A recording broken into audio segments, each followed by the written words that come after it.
샬롬, 안녕하세요. 언약교회 이대수 집사입니다. 이번 시간에는 역대서에 대해 알아보겠습니다. 사무엘서나 열왕기서와 동시대의 역사를 기술하고 있는 역대기는 다윗의 계보에서부터 다윗의 통치 전반의 역사를 다루는 역대상과 솔로몬의 즉위와 통치, 왕국 분열 후 남유다 왕국의 역사를 다루는 역대하로 구분됩니다.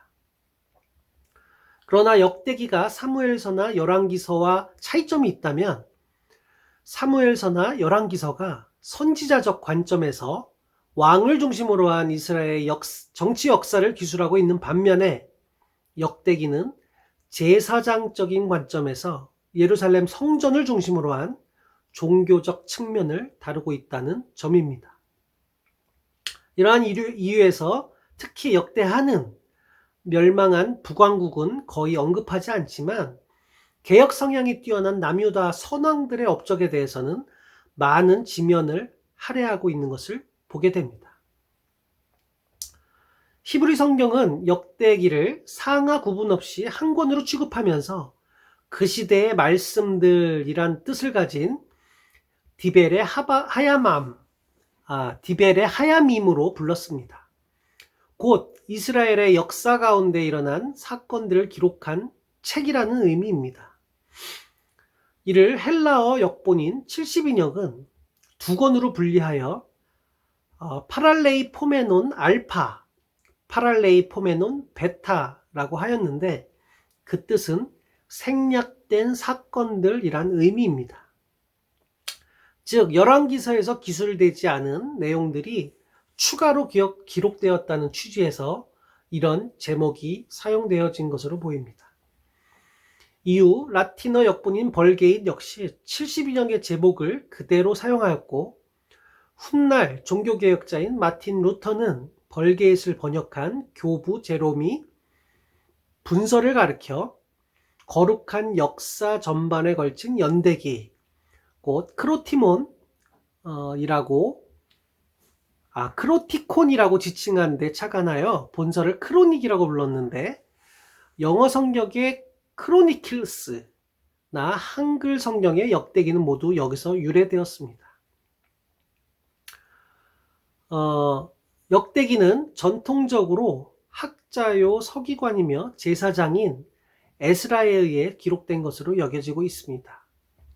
그 근거로 첫째, 유대인들의 전승을 기록한 탈무드가 본서를 비롯한 에스라서, 느헤미야서를 모두 에스라 저작으로 보고 있고, 둘째, 본서의 내용, 특히 역대하 끝부분 36장 22절에 언급된 바사왕 고레스의 유다인 귀환 칙령이 에스라서의 첫 부분에서 그대로 인용되어 문맥의 흐름이 에스라서와 연결되고 있습니다.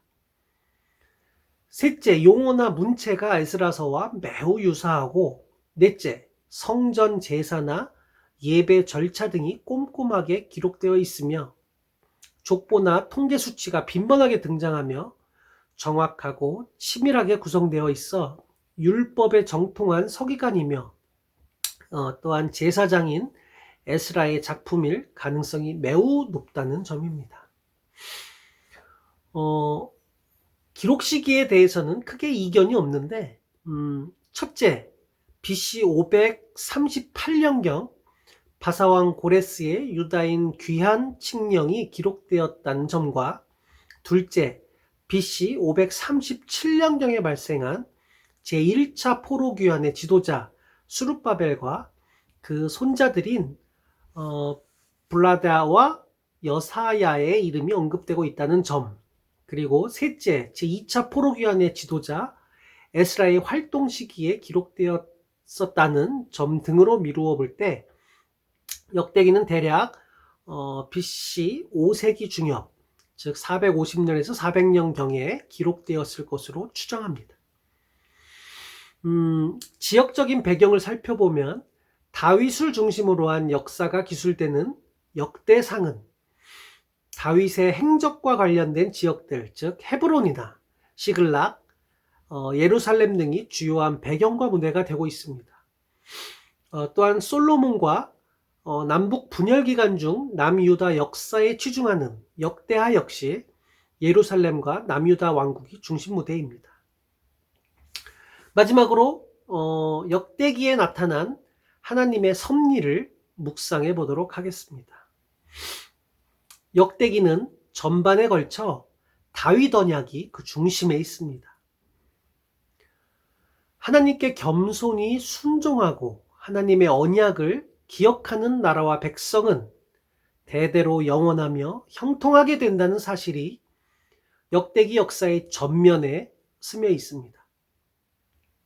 하지만 반대로 하나님께 불순종하며 배반하고 타락하는 백성이라 하더라도 하나님은 경고하고 징계하여 다시 온전히 당신의 백성으로 삼으신다는 하나님의 깊은 사랑이 담겨 있기도 합니다. 이런 사실은 남유다 백성이 바벨론에 의해 멸망당하여 포로로 끌려갔음에도 불구하고 하나님은 연단의 시간들을 거친 후에 그들을 다시 본토로 회복시켜 주시는 데서도 잘 나타나고 있습니다. 한편 다윗 언약과 더불어 또 한 가지 주목할 만한 것은 역대기는 전반에 걸쳐 성전 예배가 무게중심을 이루고 있다는 점입니다.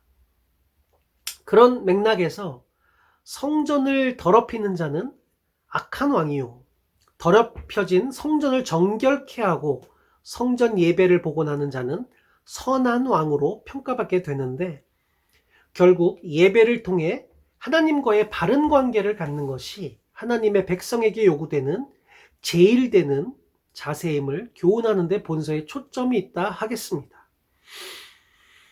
예배와 기도,